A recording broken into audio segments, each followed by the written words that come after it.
Thanks for tuning in. We're getting ready to install some new lights on the Scrambler build, and I want to show you just how quick and easy this is. I mean, we're talking maybe a 20-minute project one afternoon, and it's really going to level up your lighting game and the look of your overall build. Let's get started.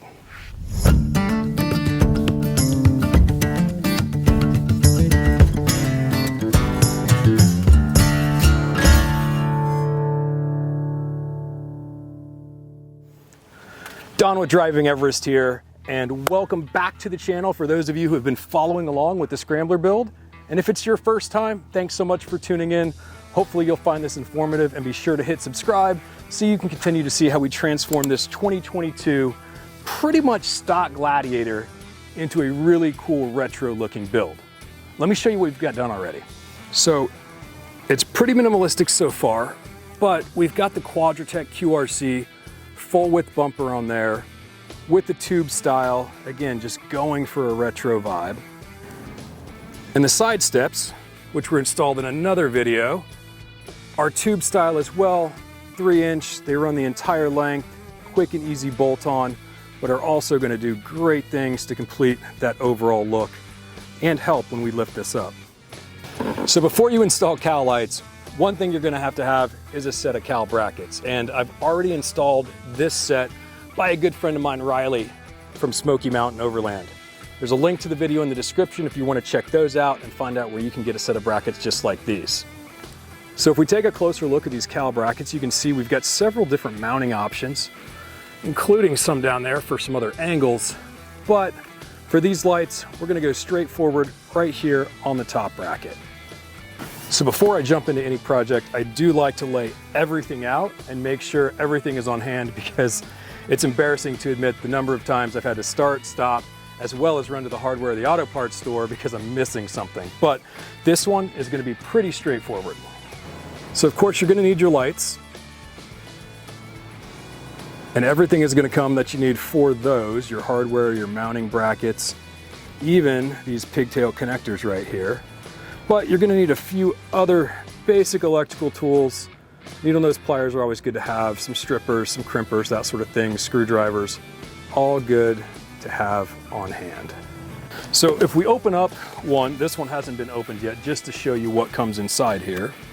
You've got Quadratec's 3-year warranty, nice packaging, your pigtail connector, your light, in this case already comes attached to the bracket,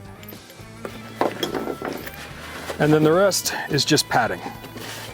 As far as a starting point, we are going to start over here on the driver's side, and that's because this is going to be the longest length of wire that we have to run. So we've got to come from there through the engine bay, come over here, tie into the other one, come down here where we've got the auxiliary switch, which we're going to tie into, bonus if you have those included. And then of course our battery is right here as well. Oh, and if you're thinking that all this extra wiring is a little bit different than what you've got underneath your hood, that's because this all goes to the Oracle color shift headlights that we're running on this build. So we've got the base for the bracket, it's going to drop right in there. We're going to take our hardware on the bottom side. It's hard to get this angle. And for now, we're just gonna tighten it with our hand. This is for placement, and before we finish everything, we'll come back and tighten it all down. Bit of a different angle for you, but I wanted to show you this bracket design that Quadratec has. It actually slides and allows you to adjust, which is pretty nice. And then it locks in and you can tighten it down. So you've got the light, we'll go ahead and position it. We'll slide this close. Now this is a matter of personal preference. I actually want the hardware right here on the outside, and then around on the back side we'll go ahead and lock it into place.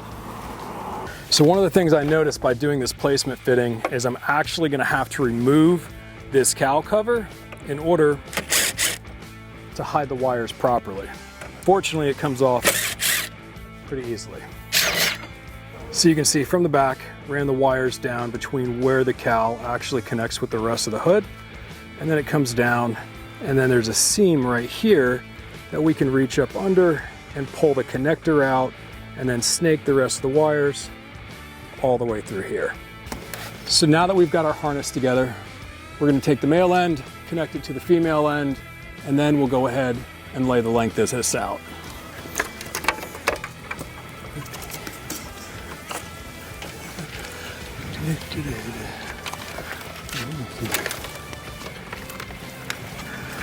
All right, so we've got the driver's side light in place, the wiring is ran. All that's left to do is get the passenger side set up. We're not gonna mess with any of the wiring until we get that placement, the positioning, everything down, and then we'll tie it all in together. So let's go ahead and bolt the other one on. So you've got the basic pigtail connector here. We've got some butt connectors. These are gonna slide right in. We'll crimp them in place. We'll heat them up so they'll shrink, and we'll be all set.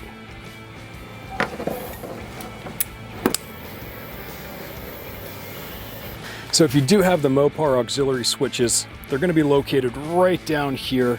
They're going to be bundled up all nice and neat like this, and the way that you tell which is which are based on the colors. Now you've got a couple of 40 amps, which are your larger two. You've got two 15 amp ones. It's going to be aux 1, aux 2, 3, and 4. We're going to tie this into aux 2 because it's going to go in with the overall plan for how we want to control our lighting. So we'll strip this off and we'll get it connected. So we've got coming out of the pigtail here, we're going to cut right about here. Set all that to the side.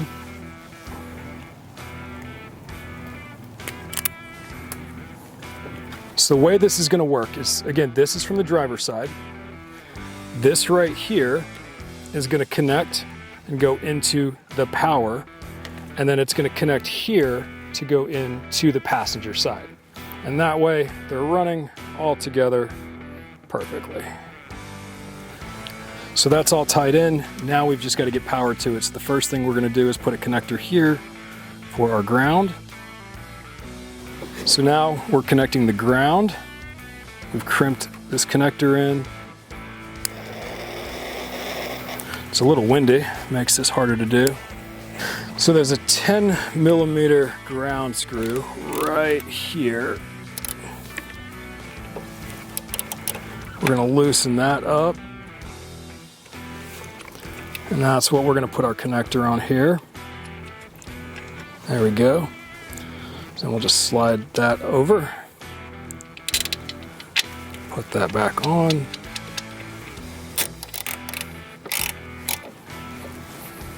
All right, so now we're going to connect our butt connector here. So I've got that lined up, ready to crimp. We'll slide this in.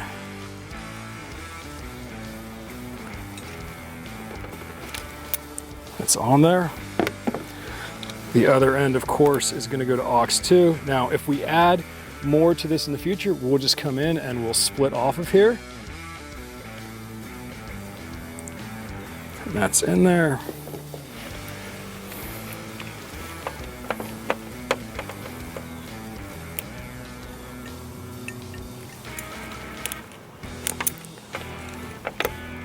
Now, before we shrink that up, let's go ahead and test it. All right, let's put the engine in run. Aux switch 2. So there we have it. The lights are on. They look absolutely fantastic. I cannot wait to see these at night. So now remember, everything is still loose. The wires are loose. The brackets are loose. So it's time to go ahead, put these in the perfect spot, tighten them up, zip all this wires away. Call it project complete.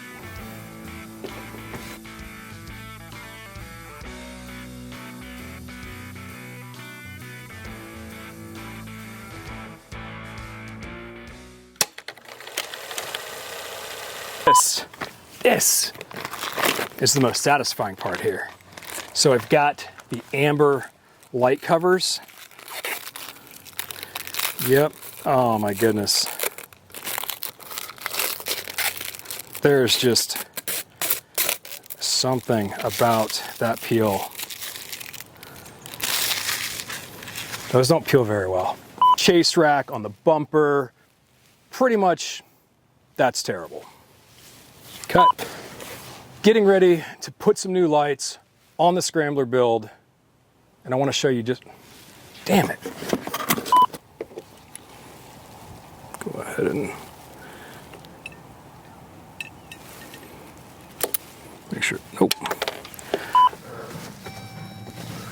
And of course I lost keys.